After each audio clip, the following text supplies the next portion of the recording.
오늘 본문 말씀 무엇을 설교 말씀으로 준비할까 사실 마음속에 있었던 것이 있었어요. 근데 그거를 하려고 준비하다가 새벽 기도 시간에 갑자기 그 생각이 떠나면서 오늘 본문 말씀 마태복음 4장 17절 말씀을 저에게 주시면서 천국 복음에 대해서 한번 얘기해 보라는 그런 강한 느낌을 받았습니다. 그래서 제가 급히 바꾸고 드리는 그 설교입니다. 함께 한번 오늘 본문 말씀 읽으시겠습니다. 다시 한번 읽었으면 좋겠습니다. 이때부터 예수께서 비로소 전파하여 이르시되 회개하라 천국이 가까이 왔느니라 하시더라. 참 간단한 말씀입니다. 며칠 전에 제가 개인적인 그런 일이 생겨서 저 북캘리포니아 여기서 한 3시간 반 거리 정도 됩니다. 포트 브래그라는 곳에 미국 법정에 가게 되었습니다. 자세한 내용은 제가 나중에 말씀드리고 하여튼 그 법정에 가서 9시까지 제가 가기로 해서 9시까지 갔습니다. 그래서 판사를 만나려고 했는데 판사를 만나기 위해서 약 3시간이나 기다려야 했습니다. 그래서 3시간 무료한 시간을 어떻게 보냅니까? 그래서 바로 앞에 있는 우리말로 하면 직결심판 그런 데 같아요. 근데 그런 코트에 들어가 갖고 판사가 재판하는 걸 하나하나 봤습니다. 근데 판사가 사람의 이름을 부르는데 알파벳 순으로 부릅니다. last name 그 알파벳 순으로 부르니까 제 알파벳 last name UR이거든요. 그러니까 U는 거의 맨 마지막입니다. 미국 사람의 그 알파벳 순서로 하면. 그래서 본의 아니게 그 사람들이 하는 재판 모두를 다 쳐다보게 되었습니다. 근데 그 중에 그 법정에 쓴 사람들이 하나하나 보니까 각자 다 자신들의 그러니까 어떤 법을 어겨서 그 자리에 나오게 된 것이죠. 근데 그날 그 서게 된 대부분의 사람들이 가장 많은 그 죄가 교통법규 위반, 스피드 위반, 스탑 라이트 위반, 이런 것. 또 두 번째가 노숙자들. 거기서는 난 노숙자라고 맨 처음에 그 판사가 부르는데 캠핑, 일리걸 캠핑 그러더라고. 그래서 아니 여기 멘도시노 지역에 캠핑 아무데나 치면 안 되는구나 그렇게 알았는데 나온 사람의 행색을 보니까 캠핑이 아니라 노숙자를 얘기하는 것이었습니다. 노숙자들이 이렇게 쇼핑센터나 이런 데서 잠자는 것. 그것도 딱지를 먹더라고요. 그래서 그 사람들도 나오고 또 일반 그 무슨 별의별 일이 바다에서 전복 따다가 걸린 사람 이런 사람도 나오고 그냥 여러 가지가 다 있었습니다. 그래서 그걸 하나하나 보고 있었는데 참 재밌었습니다. 내가 내 일이 아니라면 참 재밌었을 것 같아요. 근데 거기 앉아서 관람자 입장으로 이렇게 쳐다보는데 미국 법이 참 공평하구나 하는 그런 생각을 했습니다. 왜냐하면은 제가 알기로는 저는 미국에 온 지 한 30년 됐는데 그 당시 한국에 있을 때 교통법규나 이런 것으로 위반해서 이렇게 직결 재판에 가면 판사가 거의 이 막강한 파워를 가지고 막 반말도 막 하고 막 그러는데 미국 법정은 상당히 차분한 표정 안에서 차분한 모습으로 하나하나 잘 피의자의 그 말을 들어주는 그런 그 재판을 하고 있었습니다. 그리고 노숙자들 같은 경우에 벌금을 받아도 돈을 낼 그럴 여력이 없으니까 그런 사람들을 위해서는 사회봉사. 당신은 돈을 한 300불 내야 되니까 몇 시간에 해당되는 사회봉사 활동을 하라 하고 그 사람이 가야 할 그런 그 기관까지 다 정해주는 것을 거기서 보았습니다. 그래서 그 재판이 진행되는데 똑같은 방법으로 행했습니다. 판사가 자기 컴퓨터에 앉아서 마이클 그러면 마이클이라는 사람이 딱 나와서 있습니다. 좀 쓰는데 그 앞에 택자가 있고 의자가 있는데 거기 이렇게 피의자가 와서 의자에 딱 앉아서 그 판사를 바라보며 이렇게 얘기를 해야 되는 그런 상황입니다. 근데 참 인간의 심리라는 게 희한하죠. 자기가 죄인이라고 생각해서인지 그 의자에 앉는 사람은 거의 없었습니다. 전부 다 서서 판사가 이렇게 죄인 된 정말 이런 모습으로 미국 사람들까지 그렇게 대답하는 걸 제가 봤습니다. 거기서 그 판사가 컴퓨터에 나타난 그 사람의 죄 내용을 얘기합니다. 당신은 며칠 몇 시에 어떤 일리걸 캠핑을 했고 이렇게 해서 당신의 벌금은 얼마입니다. 이렇게 딱 얘기합니다.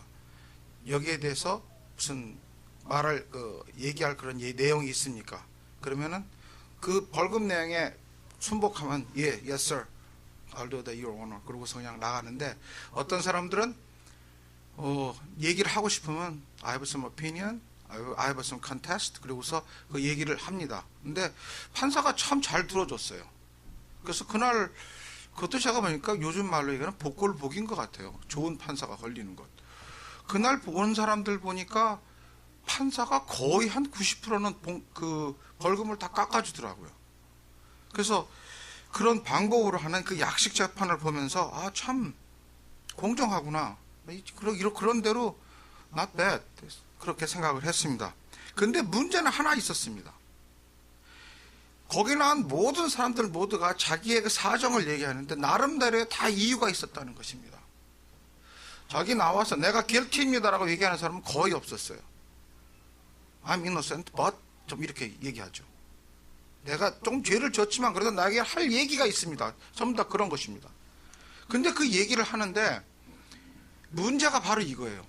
그 사람이 정말로 사실대로 얘기하는지 아니면은 거짓으로 얘기하는지 그것을 알 수가 없다는 겁니다. 그러니까 판사도 그 사람의 눈을 잘 쳐다보고 있고 정황을 싹 생각을 하면서 하는데 트래픽 바이올레이션 같은 경우는 그 해당 경찰관이 나와 있어요. 하이웨이 패트롤이 나와 있어요. 그래서 그 사람하고 디스피트도 하고 그럽니다. 근데 트래픽 바이올레이션이 아닌 경우에는 나온 사람이 없고 피의자와 판사 둘 뿐밖에 없으니까 오직 판사의 판단에 의해서 하는 건데 문제는 그 사람이 지금 진술하는 것이 사실이냐 거짓이냐 이런 것입니다. 그때 판단은 오직 판사의 판단에 의해서 그 벌금의 액수가 정해지곤 했습니다. 저는 판결 과정에 있어서 사람들의 태도도 굉장히 중요했다고 봅니다. 저는 미국 그 법정이 그렇게 공평하게 나가는 것도 있었지만은 역시 판사이기에 역시 판사도 사람이기에 분위기에 영향을 받는구나 하는 생각도 들었어요. 무숙자가 아주 허름한 복장으로 나와서 얘기할 때는 판사의 그 얘기가 말 톤이 굉장히 좀 뭐라 그럴까 스트레이트하게 대하는 그런 경향이 있었고 한 번은 아주 아름답게 생긴 백인 여성, 아주 옷도 깔끔하게 입고 아주 멋있게 생겼어요. 그런 여성이 날씬한 여성이 탁 나와서 말도 아주 깨끗하게 명쾌하게 탁 하니까 정말 그 사람 죄가 없어서 그런지 케이스 디스미스 시키더라고요. 무죄를 주더라고요. 그래서 내가 속으로 야, 미국도 얼굴 깨끗해, 얼굴 이뻐야 되겠구나 하는 그런 생각이 좀 들었습니다. 그런 면에서 우리 교회에 있는 여자분들은 법정 가도 굉장히 괜찮을 것 같아요. 그러니까 말만 깨끗하게 하면은 많이 무죄받을 확률이 있을 것 같습니다. 어쨌든 이것은 인간이 하는 그런 법정이었습니다. 그것을 보면서 내가 만약에 천국에 갔을 때 저런 스타일의 재판을 심판을 하나님으로 받을 텐데 그때 어떡하지? 하는 생각이 들더라고요. 그때 하나님 앞에서는 내 거짓을 숨길 수 없고 내 속내가 모두 다 드러날 텐데 야, 그때 정말 잘못하다가 이 제 세상에서 장로라고 살다가 하늘나라 앞에 가서 큰 망신당하겠다는 그런 생각도 들었습니다. 오늘 본문 말씀이 바로 이런 것을 향한 예수님의 첫 사역 메시지입니다. 회개하라 천국이 가까웠느니라. 바로 이 두 구절입니다. 예수님의 하나님의 아들인 예수님, 그 예수님의 공생의 사역 첫 사역의 첫 메시지 치고는 너무 간단합니다. 딱 두 구절입니다. 그래서 어떨 때는 이걸 딱 들을 때 좀 실망감까지 듭니다. 그런데 이것을 조금 더 깊이 생각해 보면 여기에 복음의 모든 게 다 들어 있습니다. 여러분 한번 따라 한번 해보실래요? 회개하라. 천국이 가까웠느니라. 이겁니다.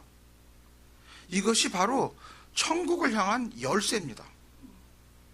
우리가 어디를 여행을 가다가 무슨 자기 목적지에 어떤 집에 들어갈 때 아무리 집이 멋있고 아무리 집이 크고 웅장하고 그래도 여러분에게 키가 없으면 들어갈 수가 없습니다. 근데 이게 바로 천국의 키 열쇠입니다. 이것대로만 하면 여러분은 천국에 분명히 들어갑니다. I guarantee. 나를 못 믿으시면 목사님께서 개런티 할 겁니다. 이게 바로 천국에 들어갈 수 있는 그런 열쇠입니다. 오늘 저는 그 마태복음을 이 말씀을 보면서 마태복음을 하나하나 준비하면 이 내용을 준비하면서 여러분에게 몇 가지 말씀 더 드릴 게 있습니다. 회개하라 천국이 가까웠니라 이 말을 조금씩 풀이해서 여러분께 드리려고 하는 것입니다. 이 마태복음의 저자는 당연히 마태겠죠. 근데 이 마태가 동족들로부터 세금을 걷어야만 하는 세리였습니다. 여러분, 그 당시 유대사회에서 2000년 유대사회에서 가장 유대인들이 싫어하는 사람들이 세리였습니다. 왜냐하면 세리는 자기를 압제하는 로마 정부를 위해서 세금을 거쳐서 거기서 제껏 떼고 로마 정부에 바치는 사람이었기 때문입니다. 그렇게 사람들은 세리를 아주 그냥 멀리하고 자신들이 모이는 어떤 회의나 어떤 잔치에 초대도 하지 않았습니다. 그러니까 완전히 이방인과 같은 존재로 격리되었던 그런 사람들입니다. 그런데 이 세리 마태가 하나님의 복음을 깨닫은 후에 이 복음서를 쓰게 된 것입니다. 이 마태는 제가 보기엔 세리였기 때문에 아주 꼼꼼했던 것 같습니다. 여러분이 갖고 있는 성경이 한 권인지 두 권인지 세 권인지 몰라도 저희가 성경이 한 5권 있습니다. 그런데 그 5권을 이렇게 쳐다보면은 옛날 성경은 칼라로 되어 있는 게 없고 전부 다 그냥 검은색으로 되어 있죠. 근데 한 20년 전부터 나온 성경에는 예수님이 한 말씀은 빨간색으로 다 써 있습니다. 칼라로 되어 있는데 유독 마태복음하고 요한복음만 빨간색 글씨가 굉장히 많습니다. 그 말은 무슨 얘기냐면은 마태와 요한은 예수님 한 말씀 그대로 기억하려고 노력했다는 거예요. 그래서 그 말씀을 그대로 성경에 쓴 거예요. 그러니까 제 생각, 저의 추측으로는 마태는 분명히 예수님을 따라다니면서 예수님 조그마 그 당시 그런 필기도구가 있었는지 여러분 요즘 쓰는 그런 이렇게 삼성 그런 게 있었는지 어쩐지 몰라 없었겠지만은 그런 거 비슷한 걸로 자기 나름대로 예수님의 말씀을 필기하지 않았나 생각됩니다. 그래서 예수님 돌아가신 후에 복음서를 정리하면서 이렇게 하나하나 쓰지 않았나 생각됩니다. 마태는 이 마태복음을 쓰면서 누구에게 이 마태복음을 전하려고 했냐면은 다른 복음서의 저자와는 달리 이 사람은 참 같은 동족의 유대인으로부터 배척을 받았지만은 자신의 하나님의 사랑을 깨달으면서부터 내 동족인 유대인부터 먼저 구원해야겠다는 생각 때문에 유대인을 향해서 마태복음을 쓴 것입니다. 그래서 이 마태복음의 단어 사용이 굉장히 주의스럽게 나옵니다. 여러분 성경을 다른 복음서와 비교해서 보면 마태복음만이 유일하게 하늘나라를 천국으로 얘기하고 있습니다. 왜냐하면은 이 천국이 하나님 나라라고 유대인에게 표현할 수 없었기 때문이죠. 유대인들은 하나님의 제3계명인 10계명 중 하나님 여호와의 이름을 망령되이 일컫지 말라는 그런 계명을 지키기 위해서 하나님의 이름을 함부로 올리지 않았습니다. 심지어는 그 모세 오경을 읽다가 하나님이라는 단어가 나오면은 딱 스탑합니다. 그리고 눈을 들어 사람들을 본 다음에 또다시 그 다음 읽습니다. 그러면 앉은 사람들은 그 사람이 지금 하나님을 얘기하고 있구나.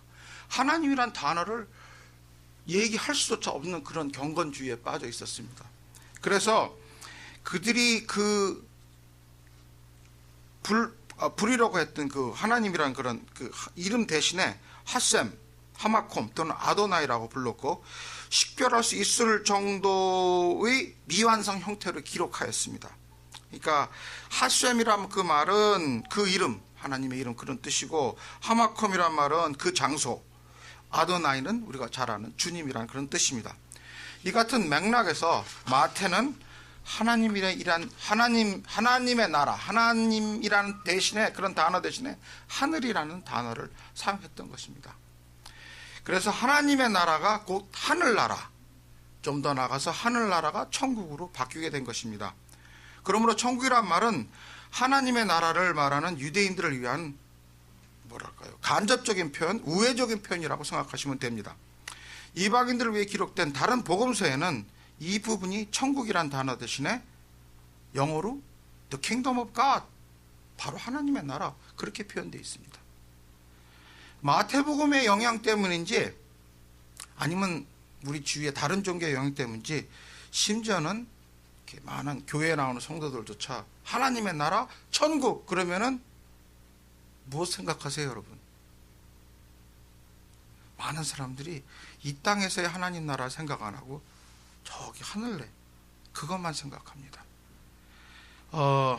우리 교회가 맨 처음에 하나교회가 도서관에서 열리고 첫 번에 기억하기에 제가 첫 2주 예배는 빠졌어요. 제 휴가 때문에. 근데 그 다음부터 하는데 제가 알기로는 그게 첫 번째인지 몇 번째 설교 중인데 시리즈로 목사님께서 하나님의 나라에 대해서 계속해서 설교하셨어요. 그게 꽤 오래됐죠. 그게 굉장히 길게 하셨어요.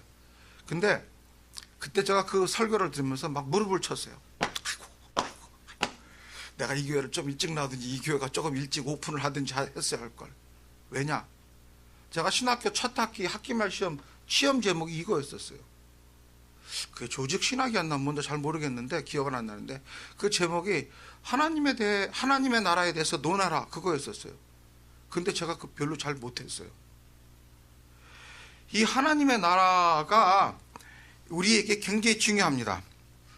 유대인들에게 하나님의 나라의 개념은 죽음 이후의 내세를 뜻할 때도 있지만은 대체로 모든 사람들이 메시아가 오게 되면 세워질 이스라엘 왕국을 뜻합니다. 이런 그 영향은 그 역대기 사관 때문입니다. 역대기 사관이라는 것은 길게는 얘기 안 하고 역대기 상하, 에스라, 느헤미야에 담긴 사상 때문입니다. 그 하나님이 통치하시는 다윗 왕가의 복음과 예루살렘 성전 중심의 신정 정치를 강조하는 그런 얘기입니다. 하나님이 이스라엘을 직접 통치하시고 그래서 하나님이 주인 되시는 이상적인 세계관, 이것이 하나님의 나라를 생각하는 유대인의 생각입니다.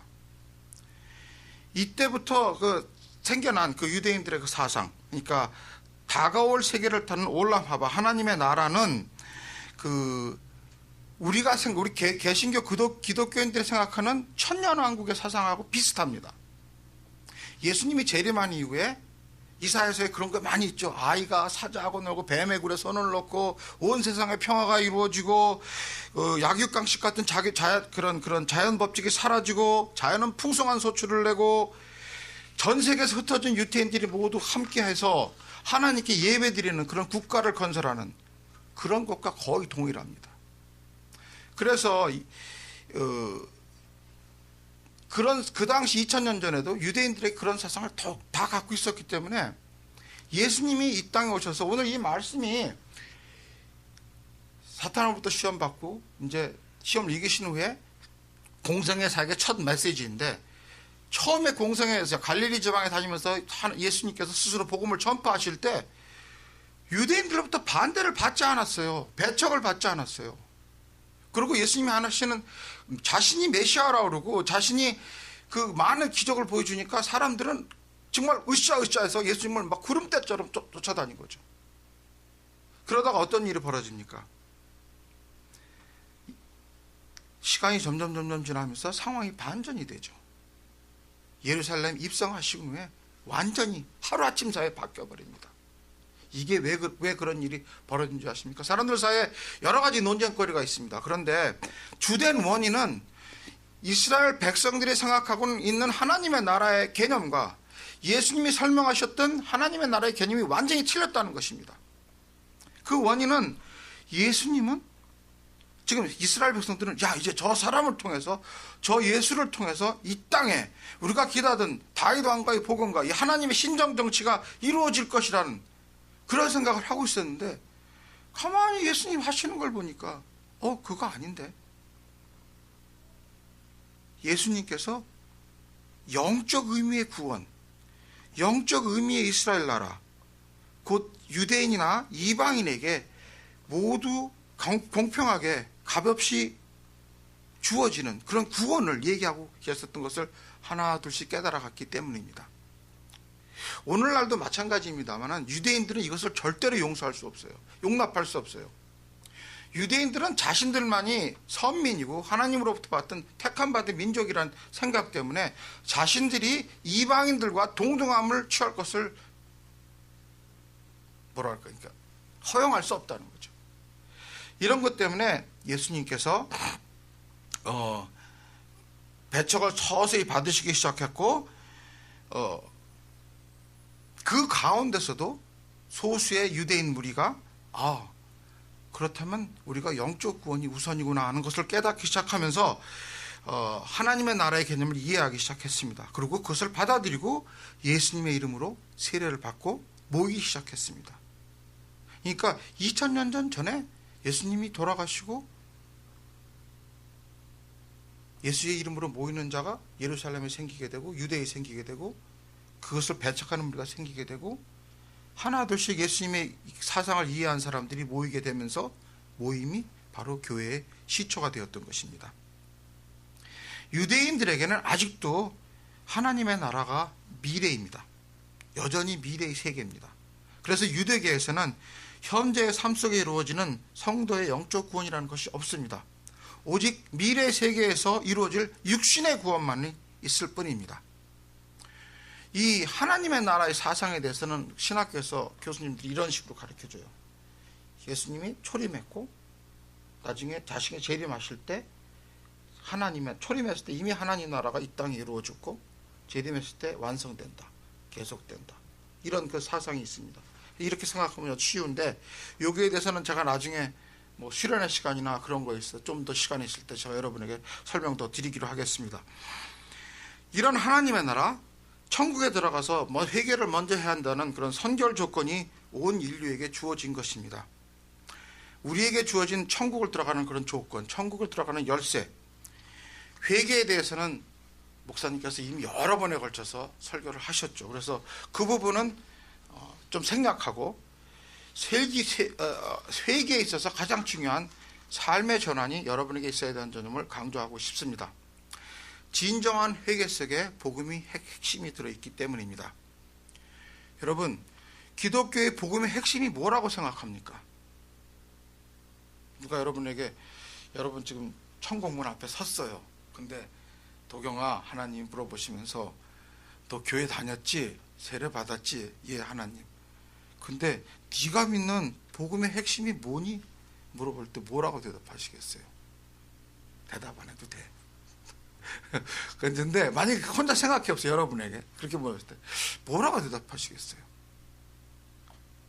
거기서 삼위일체 꺼내고 막 그러실 거예요? 복음 그러면 여러분 뭐가 생각납니까? 형상적으로 이겁니다. 십자가입니다. 복음 그러면 십자가입니다. 그리고 부활입니다. 어렵게 생각하지 마세요. 십자가 떠올리시고 예수님의 부활 생각하세요. 그게 복음의 전체입니다. 쉽게 얘기할 수 있습니다. 이게 빠진 복음은 복음이 아닙니다. 누구든지 예수를 구주로 믿기만 하면 구원을 받습니다. 그런데 예수를 믿기만 하면 구원을 받는데 믿기만 하면 그 선결 조건이 아주 중요합니다. 이거 깊이 생각하셔야 돼요. 이것 때문에 복음이 값싼 복음이 됩니다. 그냥 믿기만 해? 천국 가는 방법이 너무 쉬워 보입니다. 그래서 사람들은 그런 한국 사람들 그런 말 처음 있죠. 명품 사기 위해서 아주 비싼 돈 지불하고 그거 사면 그게 아주 좋은 건 줄 알고.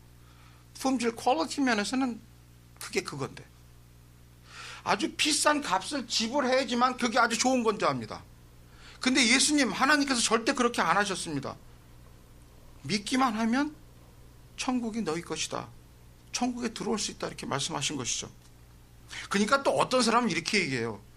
그래? 그렇단 말이야. 이 세상 그냥 사는 데까지 내 마음대로 다 살고 하고 싶은 거 다 살다가 마지막 죽기 전에 나 예수님 믿습니다. 그러면 되는 거 아니야? 이렇게 생각합니다. 그렇게 복음을 폄하까지 합니다. 절대 아닙니다. 그럴 수도 있죠. 근데 그 내용에 대해서는 제가 이후에 조금 이따 설명하겠습니다. 하나님께서 이렇게 복음을 받아들이기 쉽게 설명한 이유는 자신이 창조한 모든 사람들을 사랑하시기 때문입니다. 여러분 모두가 아무리 내가 생각하기에 중대한 범죄를 저질렀고 스스로 생각하기에 도저히 나는 용서받을 수 없다고 자책하여도 여러분 모두가 내가 스스로 진정으로 주님 앞에 죄를 고백하고 예수님의 이름으로 용서를 구하면 우리의 죄는 사함을 받습니다. 어떻게 진정으로 용서를 구하는지 아는지, 어떻게 이 사람의 마음이 진정인지 아닌지를 아느냐고요? 이 세상 법정에서는 가능합니다. 왜냐하면 아까 제가 말씀드렸다시피 마음속을 다 열어서 보일 수가 없기 때문입니다. 이 세상 법정에서는 조금의 멋있는, 제가 아까 얘기한 말로 멋있는 그 말이나 자태와 교양적인 넘치는 이런 걸로 사람들을 속일 수가 있습니다.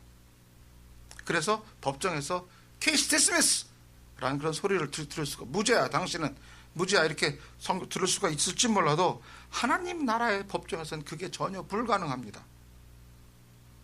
왜냐고요? 바로 여러분 안에 있는 하나님의 영 때문입니다. 이 영의 역할, 굉장히 여기까지 들어가면 굉장히 깊이 들어가요. 근데 제가 간단하게만 터치할게요. 나중에 뭐 수련회 가서 그 얘기 있으면 제가 여러분에게 얘기 드리겠습니다.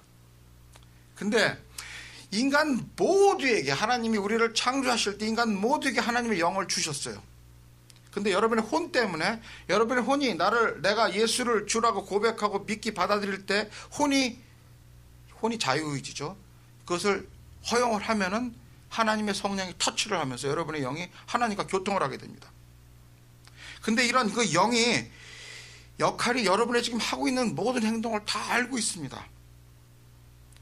그 영이 하는 행동에 대해서, 영이 하는 행동에 대해서, 하는 역할에 대해서 좀 더 이 시간이 짧아서 깊이 얘기는 못하겠지만은 이런 것을 보면 잘 압니다. 여러분 뭐 TV나 인터넷을 통해서 이런 사건 가끔가다 보시죠. 어떤 사람이 죽었다가 병원에서 사망 판정을 받았다가 뭐 며칠 만에 살아났다. 아니 며칠은 아니고 그런 경우 거의 없고 몇 시간 만에 살아났다, 이런 경우. 어떤 사람은 다리 위에서 아니면 강 위에서 이렇게 뛰어내리다가 절벽에서 뛰어 떨어지다가 죽었는데, 죽을 뻔했는데 살아났다. 근데 그 떨어지는 순간, 그 찰나의 순간, 뭐 기껏해 10m밖에 안 되거나 5m밖에 안 되는 떨어지는 순간, 그 사고의 순간 속에, 자동차가 부닥치는 그런 사고의 순간 속에 자기 죽는 순간에 자기의 일생이 한꺼번에 드러나더라 하는 그런 말씀 들은 적, 그런 간증 들은 적 아마 몇 분 계실 거예요. 저는 얘가 그런 얘기를 들을 때마다 이건 말도 안 돼. 어떻게 그 많은 내 인생의 모든 것이 불과 1초도 안 되는 그 사이, 2, 3초도 안 되는 시간에 그게 모두 나한테 기억이 난단 말이야. 그렇게 생각했어요.